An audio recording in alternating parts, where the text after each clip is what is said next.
So it's my privilege to introduce an inspiring leader in education and advocacy, Dr. Didi Watts.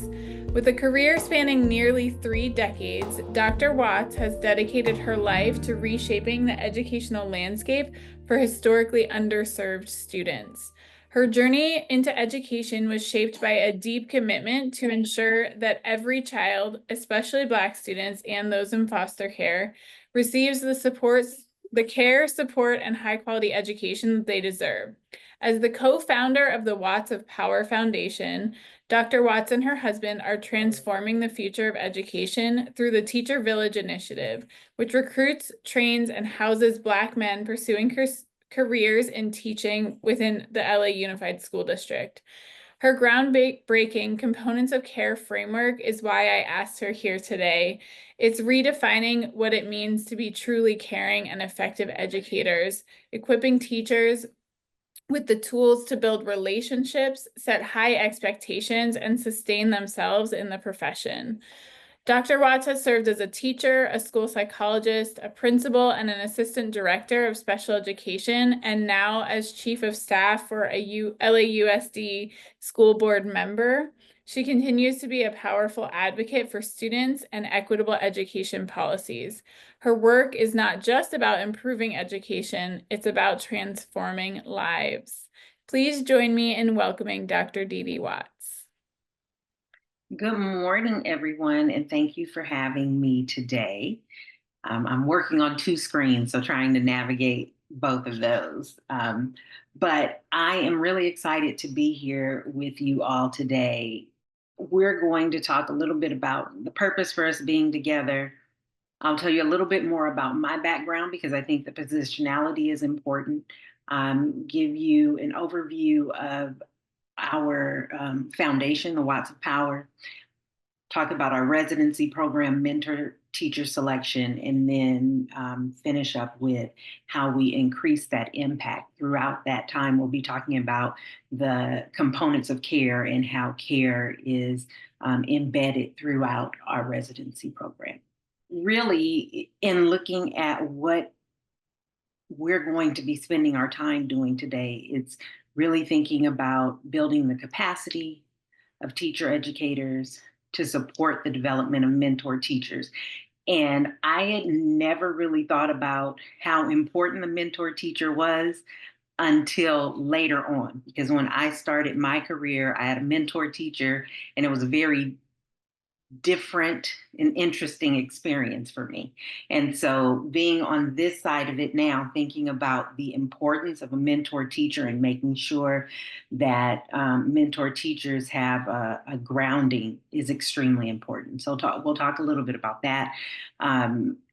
Supporting residency program leadership to establish structures of support for the teacher residents, and then how we intentionally design and implement equity-focused promising practices so that we can support our teacher candidates, because the goal is for them to be successful in going through their residency programs, but that they become highly qualified and equity-grounded educators. So a little bit about me, and thank you, Kate, for sharing. Yes, I started my career as a teacher in LAUSD, and I started as a district intern. I had never been in the classroom before. I had never been in front of students before. I started during the time of class size reduction, and there were lots of teachers needed. And I actually had gone into a master's program to become a school psychologist. And when I started the program, I thought, oh, wait a minute, I should probably know how teachers feel and what teachers deal with in the classroom. So I took a leave of absence and went into the district intern program. Again, I passed the teacher examination and did a 2-week onboarding and found myself in front of 20 students.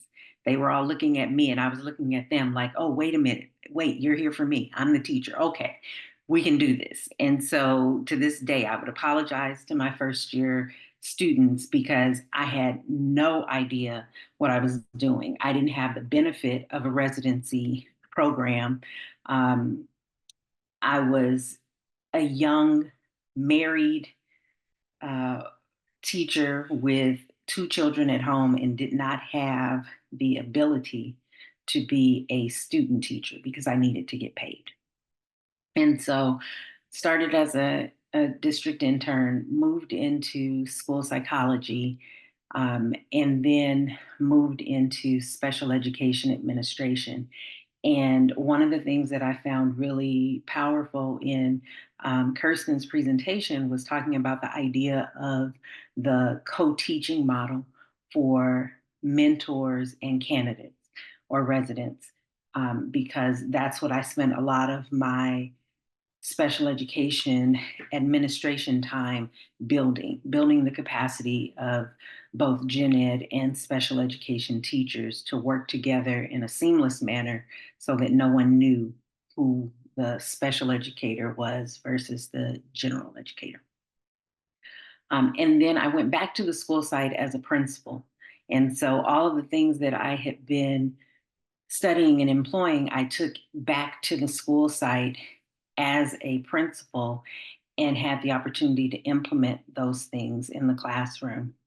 I then left and went to nonprofit, worked with students in residential care before returning to the district as the chief of staff to one of the board members. And all of this is important because it shapes the components of care, the framework that we use to evaluate our mentors, but also what we use in training our residents so that they are grounded in this idea of what it means to care for students. And care at a basic level is just an interaction and connection between two human beings. So my experience over the almost 3 decades has been centered around how do we care for students and using that care to be able to support resident teachers to sustain themselves in the field of education.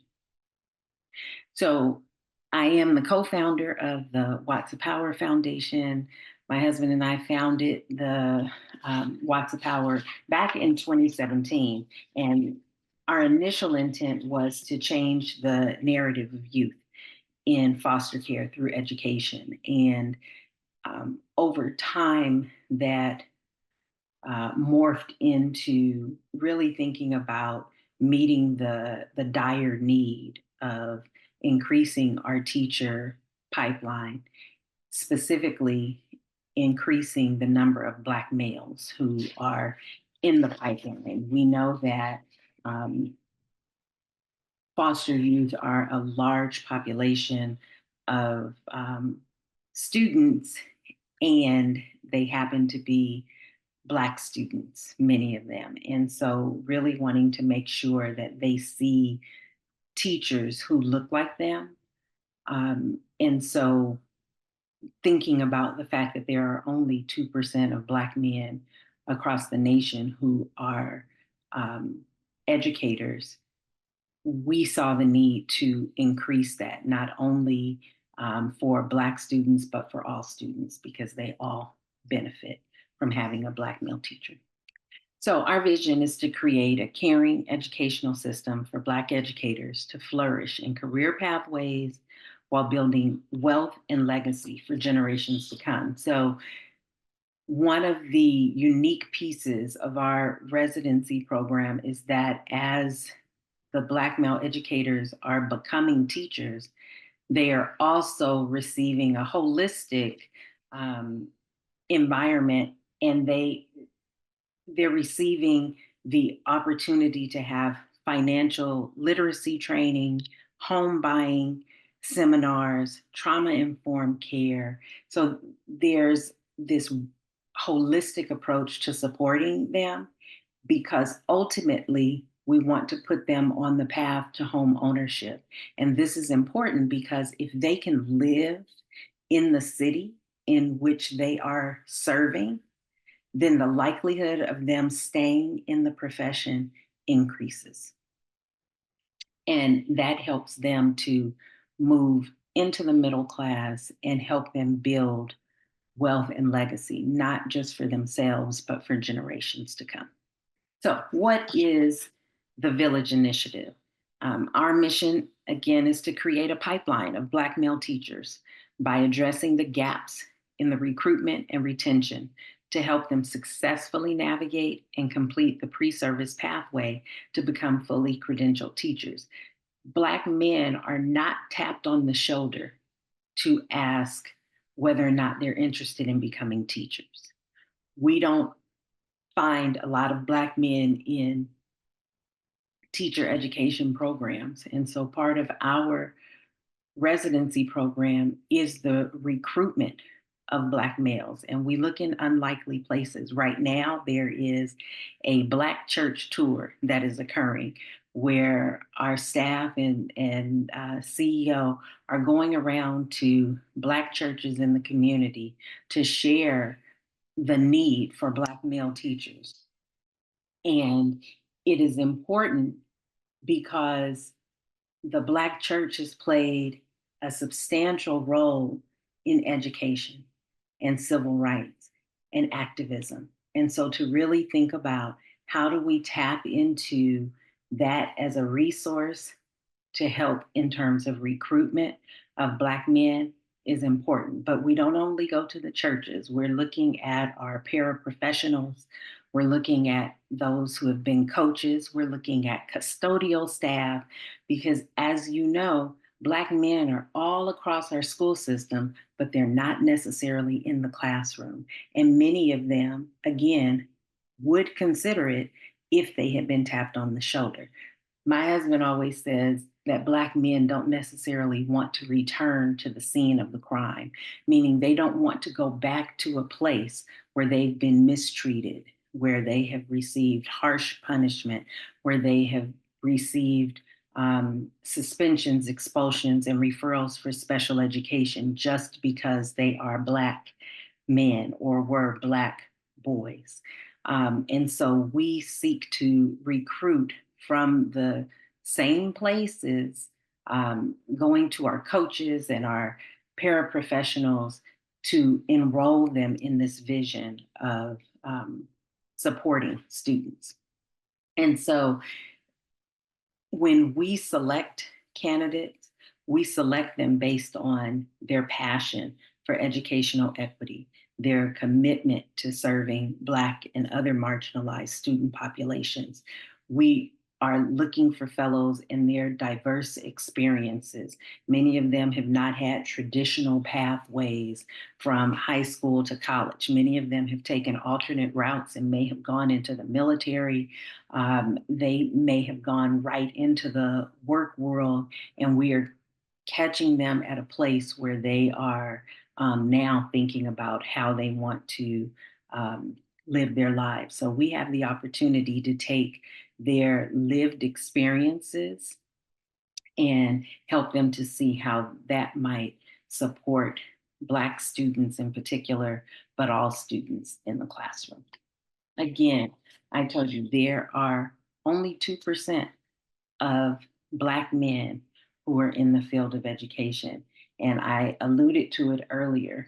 Black men have experienced their own trauma in our educational system due to implicit bias, due to anti Black racism.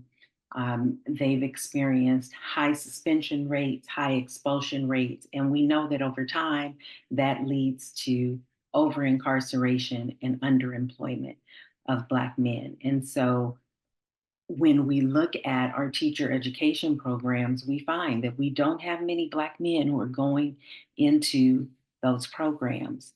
But again, with intentional recruitment, we can lead them into the education field.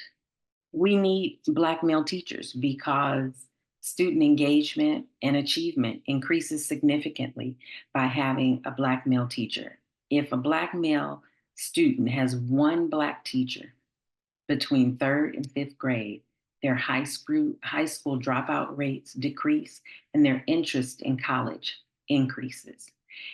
And so LA Unified had done a study to look at Black educators across the district.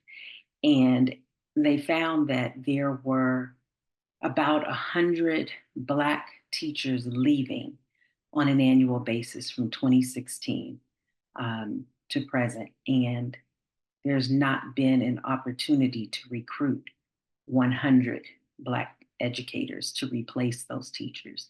So there is a need um, to increase the number of um, Black teachers specifically, but Black males in the district.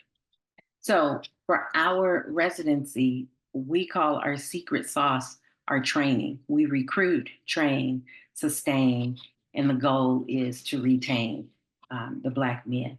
We train them in our proprietary curriculum, the components of care, so that they can support their students in the classroom with in a culturally relevant, responsive, and sustaining ways, but that also supports them because, again, we're looking at their holistic development. So, as they are being trained in the components of care and how to support students, we're also looking at what is the care that is required for educators in order for them to sustain themselves in the profession. Um, we sustain them with housing. We sustain them with housing, summer fellowship, a stipend or an emergency fund for those that might need it, mentoring, peer and community connections, and then school placement. So, in working with our main partner, LAUSD, they are guaranteed placement. Um, and so, for a fellow to come in to our residency program, knowing that they will have a job as long as they are successful in completing their residency, that helps to take some of the stress off of them. And then we retain them through our village. In our residency, we provide community. Part of the housing component is to build community amongst the men who are living in community so that they can share with one another as they are thinking through lessons, even if they're working on different grade spans. They can talk about those lessons. They have someone who understands their experience. It offers them an opportunity to heal in a safe environment so that they are able to return day after day. And so, our components of care.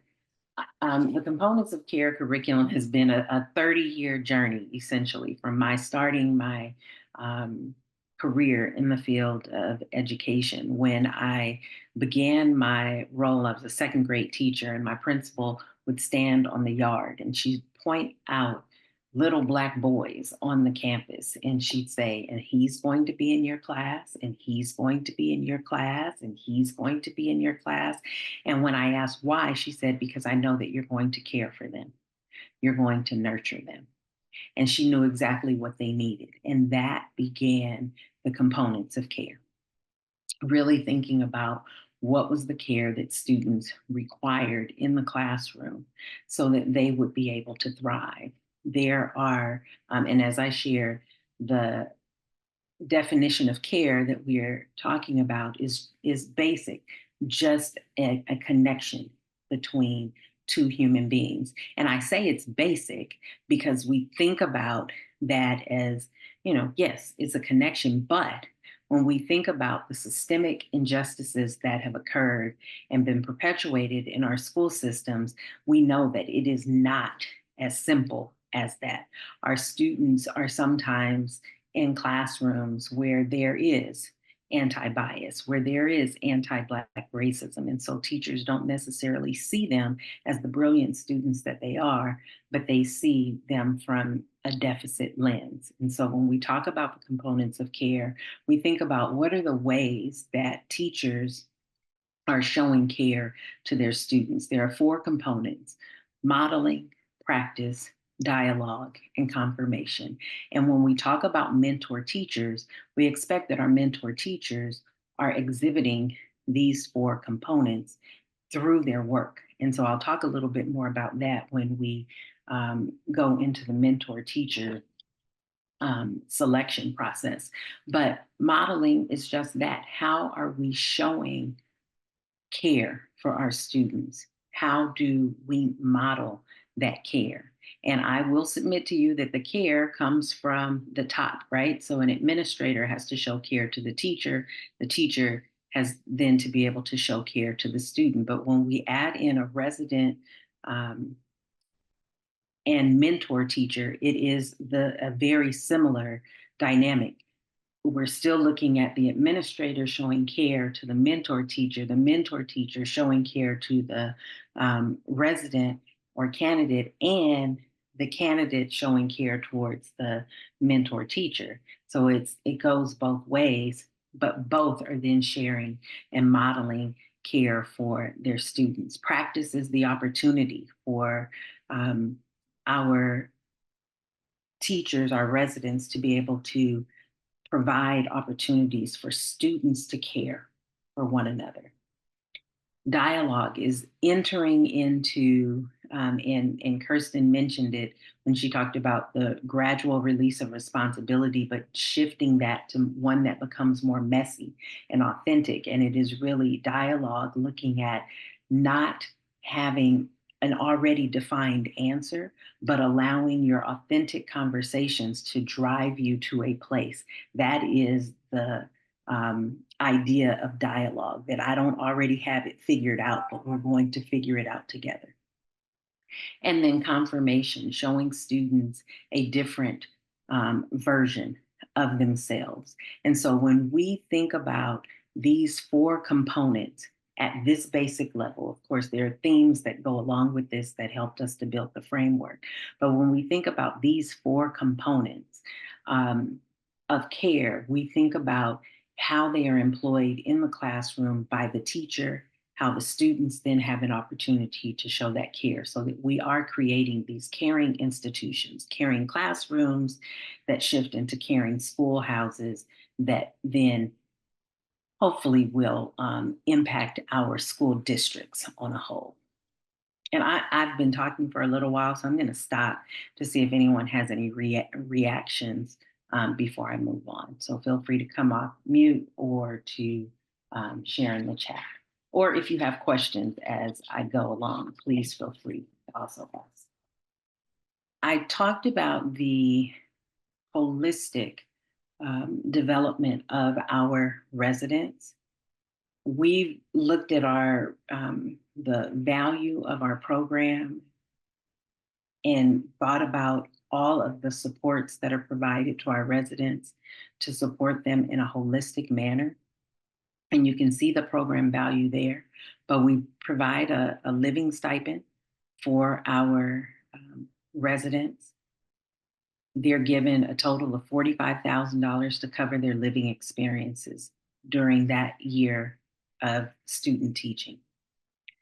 They are provided with life coaching on a weekly basis to help them set goals, develop skill sets, and mindsets um, so that they are growing and healing through the process. Before I was a teacher, when I was younger, I thought my teachers could do no wrong, that there was, they were these perfect beings. And when I became a teacher, I realized, oh no, teachers are not, they don't have it all together. And so really thinking about how I would have benefited from having a life coach. When our oldest daughter was at Chapman University, her first year tuition included a life coach. And I will tell you how instrumental that was throughout her first year. And so when we think about our residents and them being able to sit on a weekly basis with a life coach, that is so important to them, and they appreciate that component. They also have access to therapy, a therapist who is available to them. They can choose the therapist that we work with within the program, but they can also choose another therapist that they feel comfortable with. Um, but the idea is that they are working through their lived experiences. They're working through the challenges that they have experienced and So to have a life coach on one side and a therapist on another side, the goal is as you are going through your student teaching, you're able to unpack all of the challenges and things that you're facing and have someone walk with you through that process so that when you do become the teacher of record, you may not be completely healed, but you are on the journey of being healed. Again, our program is one of holistic development. They're provided with a mentor teacher. And again, I'll tell you about how we match them with mentor teachers, but how we go about selecting those mentors. They're guaranteed job placement with one of our partners in LA Unified. If they choose to go through or go to another entity, be it a charter school or another school district, we can't guarantee their placement, but we will work with them as a fellow, not as a teacher resident per se. Affordable housing, I spoke a little bit about. We have a partnership with Cal State Dominguez because if they are students at Cal State Dominguez, they are eligible for housing, so they can still live on campus or they can live in Teacher Village housing. And then we have a She Rose certificate in conjunction with Cal State Dominguez Hills, where residents are eligible to take additional coursework, but that coursework can be submitted for salary points and or towards their courses at Cal State Dominguez Hills. And then the professional development. So our residents go through a year of professional development where they're receiving trauma-informed care, components of care, financial literacy, home buying seminars, mental health seminars, all to support them going into be resident teachers. And so this is our residency path. So year one, they're recruited and accepted into our program. In their first year, they enroll in coursework at Cal State Dominguez Hills. They're also learning about the teaching profession. Many of them are paraprofessionals and or after-school program workers. Some of them work outside of the field of education, and we try and provide them experiences so that they can be exposed to the field of education. During their second year, their residency year, they are placed alongside a mentor teacher for that year, and they're working in the classroom minimally 4 days a week with that teacher. And then the next year is when they are considered to be that first year teacher of record.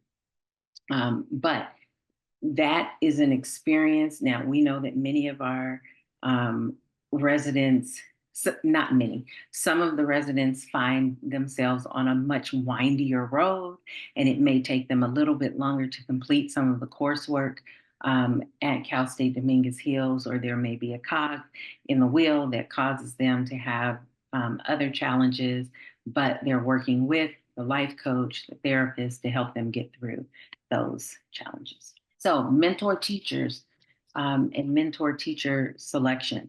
So we partner with Cal State Dominguez Hills and LA Unified. An interested mentor will complete a potential mentor interest form. That form, the interest form is sent out by LA Unified through Human Resources. They will send that interest form out to say, hey, there's an opportunity for you to be a mentor teacher. But just completing that interest form does not make them a mentor teacher. Once they have completed that entrance form, there is a recommendation form that has to be completed. And that recommendation is completed by their principal or assistant principal at their school site. And I will tell you that we had one experience where a teacher completed an interest form, a recommendation form was sent to the principal, and the principal said, please do not select this person. So it is a crucial component to receive the recommendation from the principal. Now, sometimes we know that there could be lots of different reasons why, but the principal was saying, please don't select this person. I do not believe that this would be best for a resident to be in this teacher's class. That brings up red flags for us to think about, well, should that person be in front of students? That's a whole nother story that we don't get to decide. Um, for a mentor teacher, they have to have a minimum of 3 years of certificated experience and the recommendation of their principal, assistant principal on the campus. Once they have that recommendation completed and they meet the minimum criteria, then they are scheduled, they complete their application and they are scheduled for an interview. Um, and the interview gives us an opportunity to hear more about them in practice, but also to determine where they fall on our rubric in terms of caring. But it doesn't stop there. There's an interview, and then there's a classroom observation where myself and or um, my husband, the CEO, will go in and observe the potential mentor in their classroom environment so that we can have a better understanding and to be able to observe where do we see the components of care operating in their classrooms. If we don't see that in their classrooms, then they will not be selected as a mentor.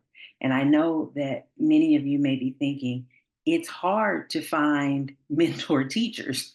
So to be that selective, we don't necessarily have that on our side. For us, though, when we're thinking about the mentor teacher and the purpose of us going through this lengthy process, it is really to ensure that our residents are going to have the best possible experience with the mentor. And again, to share something from Kirsten's presentation, it's not that they're going to be the mini mentor teacher, they are going to be the best version of themselves because they have a mentor teacher who understands the importance of care in their classroom. Marissa, I see your message. A challenge we faced was how to work out the complexity of the para role and sometimes working with particular teachers who may not be interested or qualified to mentor, and how critical the principal partnership is to accommodating the para schedule to ensure they work with teachers who can be strong mentors. Marissa, if you don't mind, can you come off mute and tell me a little bit more about what you mean? Hi, sorry about that. No worries.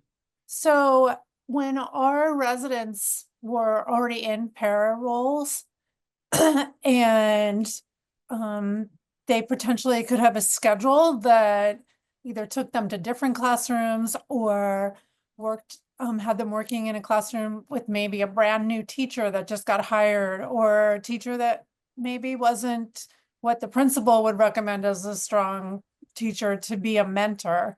It could be complicated and stressful for the para. And so we had to work really closely on partnerships and principal collaboration to help them like understand how much time a para should be spending with a teacher who could be, and how to like think about scheduling kids' schedules so that when the para is assigned, particularly in special ed, like by law to serve kids, that they also were going to be with teachers who were going to be able to like meet the criteria that we set for being a mentor and were actually even interested.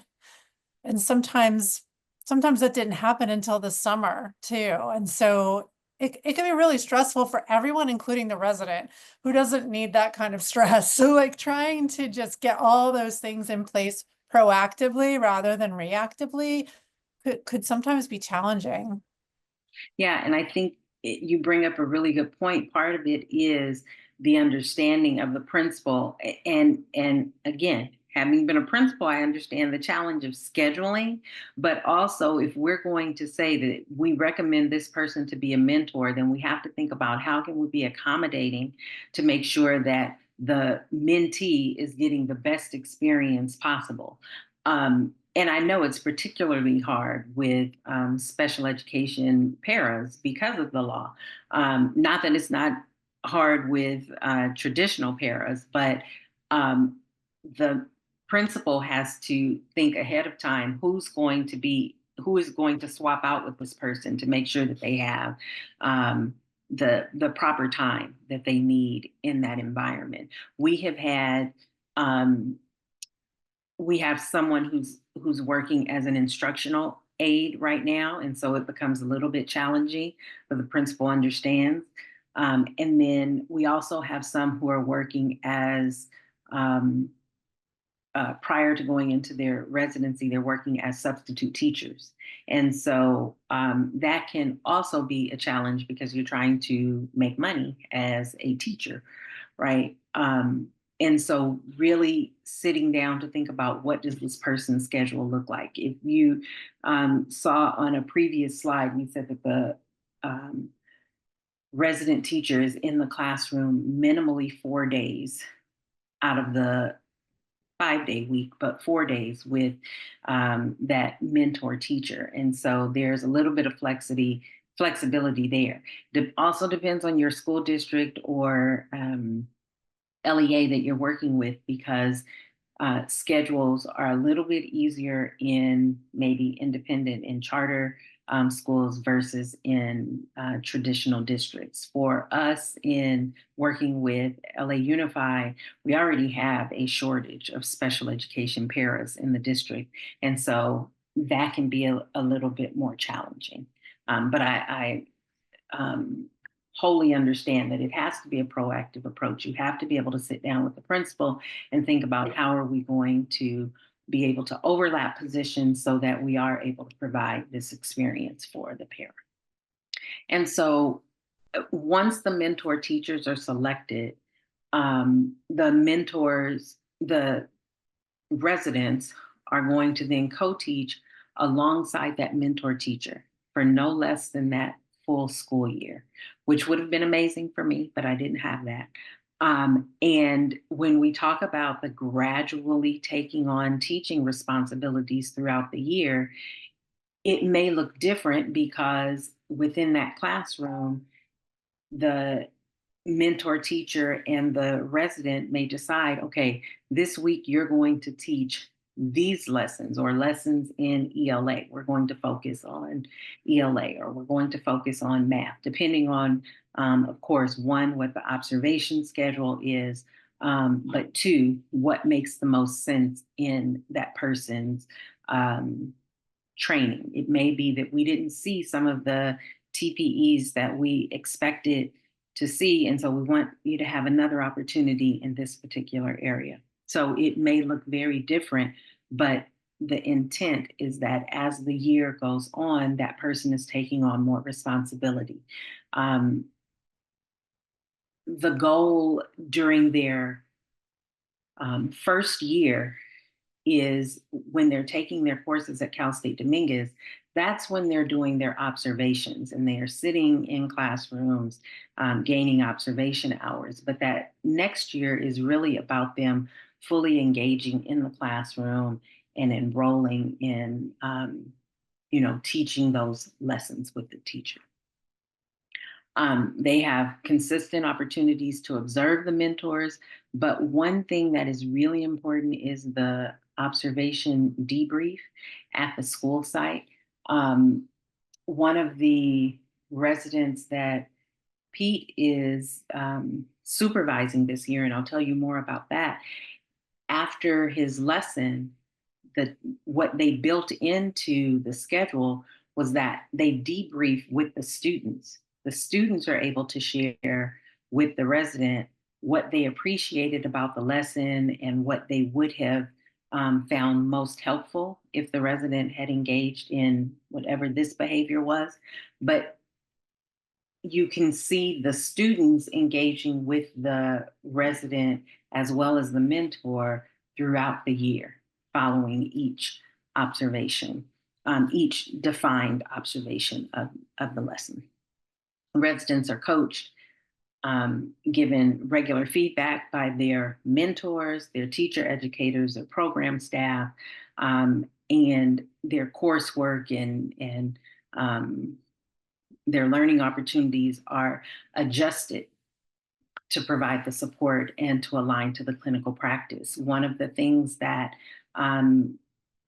is important for us is to ensure that we don't just hand the residents off and say, hope you do well. Let me know if you have any challenges. We become the clinical supervisors.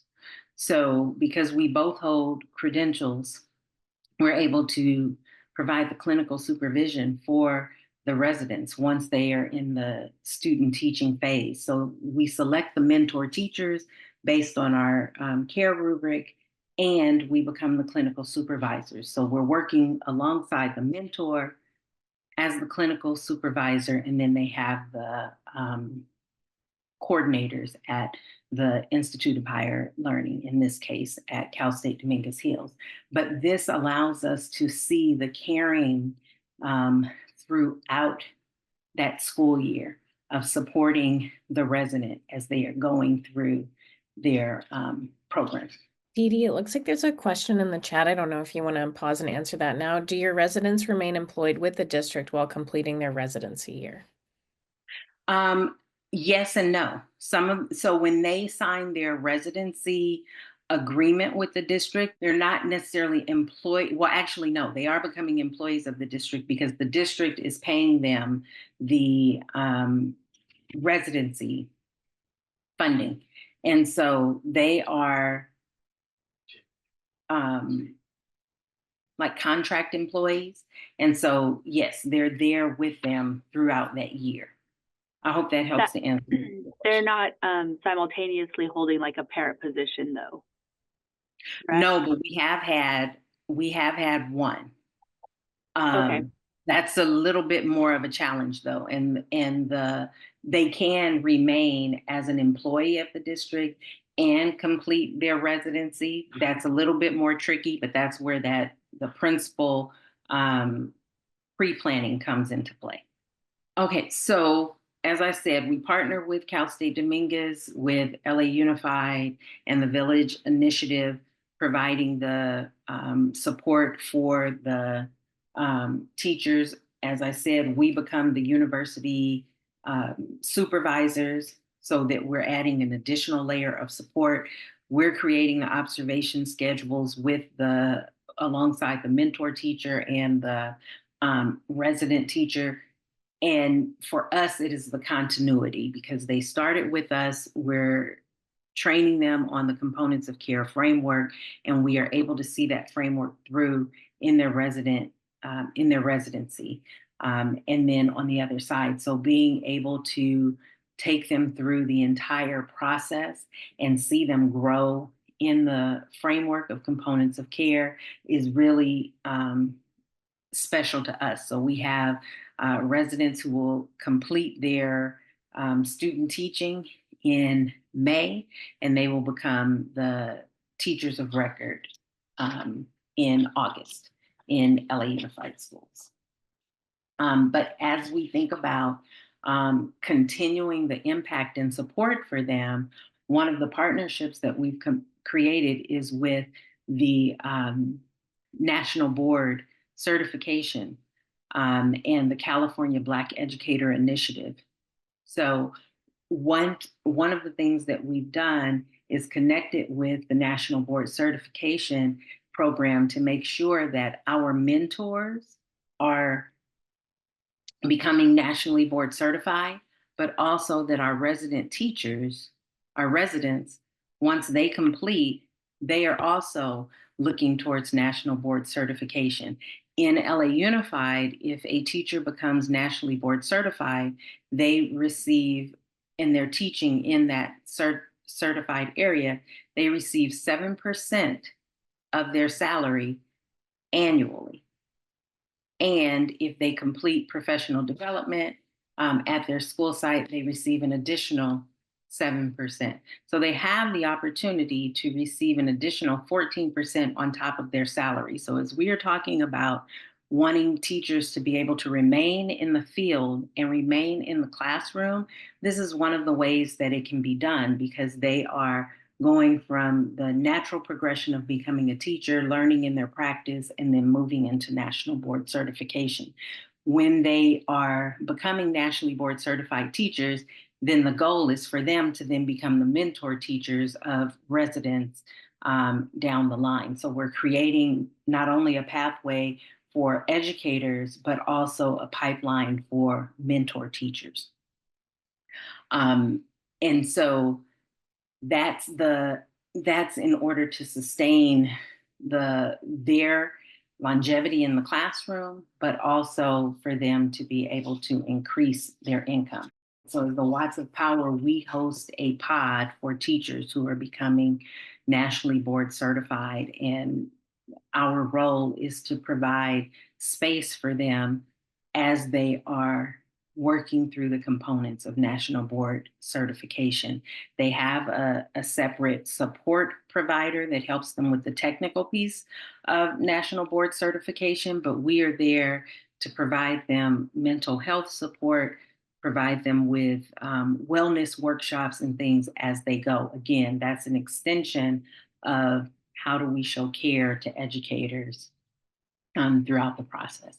So I hope that helps a little bit to lay the foundation and the context for our residency program. I will answer any questions that we have, but in our next session, the goal is to really dig into your programs and thinking intentionally about how you're building your programs to build the capacity of your mentor teachers. So I would like to hear from you, and you can either share in the chat or you can come off of mute and share. When you think about your programs, when you think about the intentionality in building your programs for your residents, do you see any gaps in currently exist in your program around intentionality of building your programs?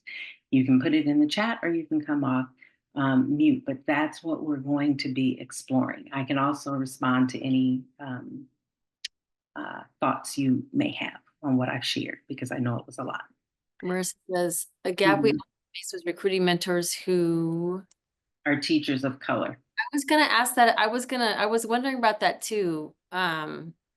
Because it doesn't necessarily, teach someone who identifies as a teacher of color isn't always the best mentor for another, candidate of color. It's not always that perfect match. But I wanted to explore that as well. How does that play out in your program? Can you speak to that?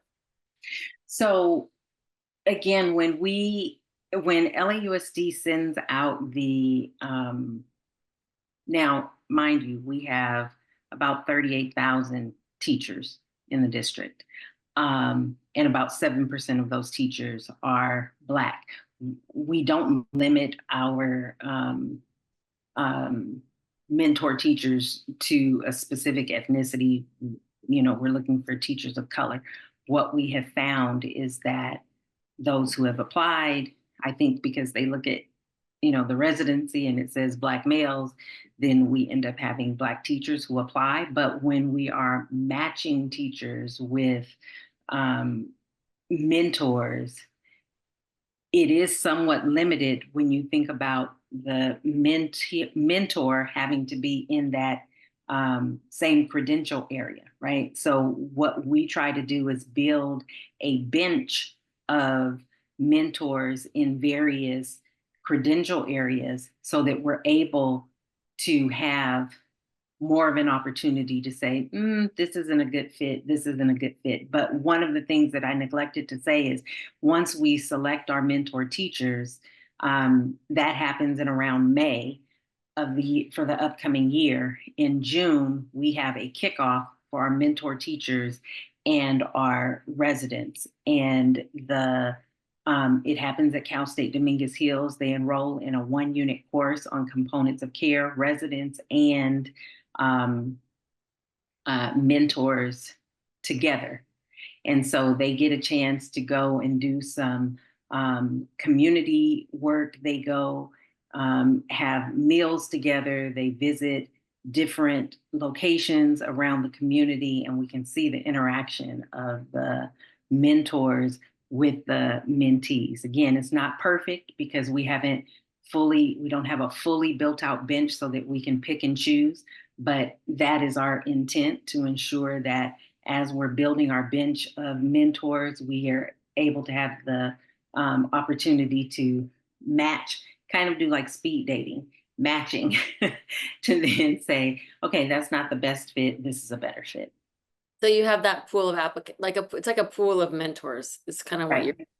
yeah. Yeah.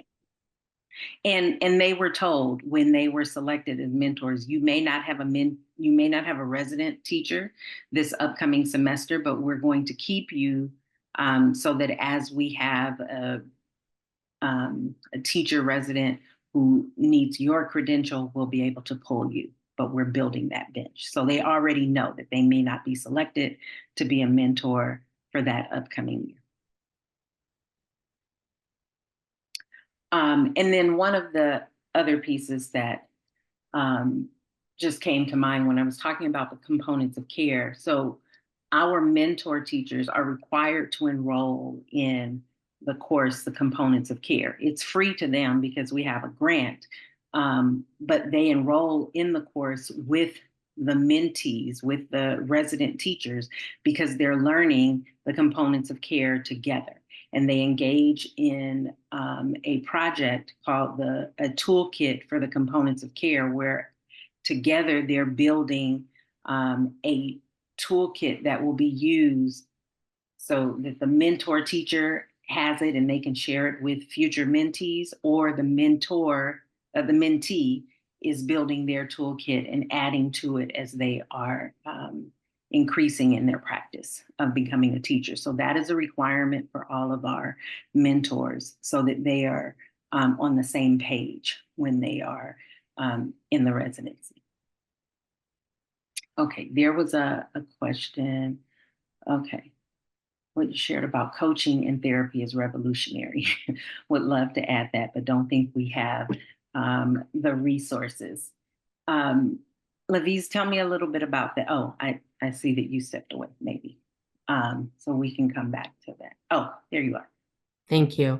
Our program, our cohort, will start in the fall of 2025, and just some of the bare bones of things you discussed we're doing, like the 4 days a week, the pull out, and some other supports, but we definitely don't have anything in the way of financial literacy and partnerships around coaching weekly or therapy twice a month. We have something with our school where it's, if you're interested in seeking out mental support, you may, and here's a resource, but we don't have anything embedded. So I do see that Kate mentioned a way to try to provide something.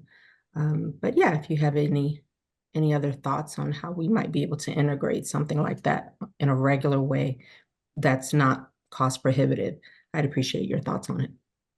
Yeah, I think one of the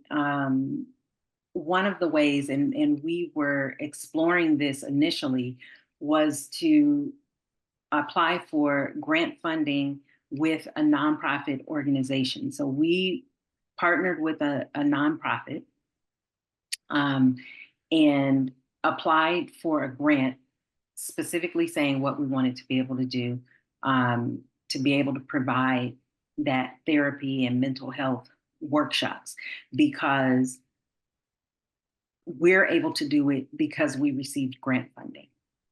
And so it is really thinking about how do we leverage opportunities that we have for grants, but it is bringing in a nonprofit partner that does the work in order to be able to do that. And I know that sometimes it can be a small feat for a school district to engage in that way with a nonprofit. But that is one way we have to think about a nonprofit partnership alongside school districts, and even alongside institutes of higher ed.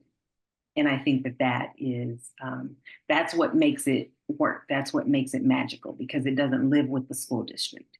Through the school district, they offer a Black male educator affinity group and a Black women's educator affinity group, but it is not as impactful as having mental health resources and therapy and coaching support for staff. Because part of that might have to be bargained and things like that. So you have to think about it from another, another lens. Hope that's helpful. Yes, thank you so much. Yeah, I would just add to that, Dr. Watts. One thing to consider is that the Watts Foundation and the Village Initiative has not received any CTC funding. All of their funding is through philanthropic resources. And so they've really had to find ways to support their programs with the multiple supports that they've had through reaching out to nonprofits and philanthropic organizations to do that. And so thinking about, I know financial sustainability is huge right now in California in terms of residency work. And so, thinking about what other ways we can really garner those financial sustainability supports as we move forward, and thinking about like you might not be able to implement the vision you have currently, but you will planting these seeds and thinking about like the long game and the long-term vision that you have, you can begin to kind of collect different, leverage different relationships and think about different ways you might collaborate with people to achieve the vision you are really ultimately looking for. And Didi didn't really speak to this, but I imagine that she didn't open her, the residency program didn't open with all these supports. It has evolved over several iterations, and, you start with what you can, and then you kind of grow into what the vision that you ultimately want based on the needs of your residents, right? Yeah. And I will share that, and we'll talk about more about that in the second session, because our cohort one of our residents said, man, the program was great when I was in cohort one, but now you guys have access to X, Y, and Z, and we didn't have access to that. But we were really looking at cohort one and saying what was missing for them and what gaps do we need to fill in to begin to build onto the program. So the program as it exists now is not what it started out as. I was also just going to add that I think this is where the partnerships come in so heavily, is like you'll have a university partner, and so like just find out what resources they might have available too, because residents are employees technically, or however you're paying them, they're with you, but they're also students. So sometimes there's resources you can integrate into programs if you're creative about how to do that. So I was just gonna say that as well. But yeah, you just start with one thing and then see how you might grow it, and make sure you're collecting feedback from residents along the way too, to see maybe they have some ideas too. One of our most recent initiatives is through grant funding, but it's called Teacher Village Rise, or TVI Rise. It is to support transition age youth, 16 to 24, to start to explore education. And so we're looking at how do we work with those who are in undergrad programs to expose them to education, so that they can go into the field of education, because we find that many youth who have been impacted by foster care tend to go into helping professions. So whether it be counseling or teaching, how do we support them and encourage them? And we're working with the Guardian Scholars program on the campus of Cal State Dominguez Hills. So when you're talking about working with your IHE partners, they have funding for some things that are already in place that can come alongside what you're doing. Well, thank you so much, Didi. We really appreciate you, and we look forward to your next presentation. Thank you very much, Didi. Okay, well, we are gonna close out, and I just have one more thing to share with you. I'm gonna drop a link in the chat here. This is in the participant resource folder, but we've been working on updating our mentorship development scope. And of course, I just opened it and saw a typo, so I'm gonna have to update the PDF again. but I wanted to share it with you anyway. It's a 10-month scope of potential topics you might use to develop your mentors as you're thinking about what supports your mentors need to be strong mentors. And so we've gotten feedback from several people on our original resource, which was just called Mentor Professional Learning Guide. And we've added some more content based on this series and just, things that have come out since our first Mentor Professional Learning Guide came out. So we're happy to share it with you now, and just know that I'm going to update the link as soon as I fix that typo on the second page. And I'm going to pass it off to Dahlia, and then Heather to close us out here. So a couple of things. Individual program coaching will be fairly shortly. We will be sending out an email inviting lab members to complete doodle polls to help schedule one-on-one coaching sessions with an expert for each program. When completing that doodle poll, and we'll make sure to include this in this email, each program would need to select all the dates that they are available, and in the order that the programs respond is the same order that we will be scheduling the coaching sessions. So first come, first served, and then program participation would be limited according to the lab membership tier purchase. So if you have the silver tier, you're limited to one coaching session, and if you have two, you would be limited to a maximum of two. For any questions or concerns, please email us at residencylab@cdefoundation.org, and then please expect that email to come in between February 13th to the 21st. So of course, thank you so much. We have come to the end of our time together, and we really would like to encourage you to fill out our deep dive series feedback form. So the QR code is here. Please let us know how we're doing. We will continue to facilitate these sessions, and your feedback is just much appreciated. So thank you, Kate, for dropping the link in the chat as well. And then there is the QR code to access at your convenience. The last thing, or the second to last thing I want to say is we have our next session coming up March 21st, and then we have our last session April 28th.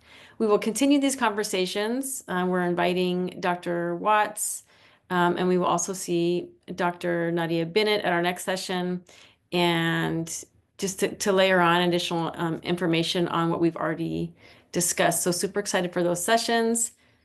The last thing I want to share with you is our symposium.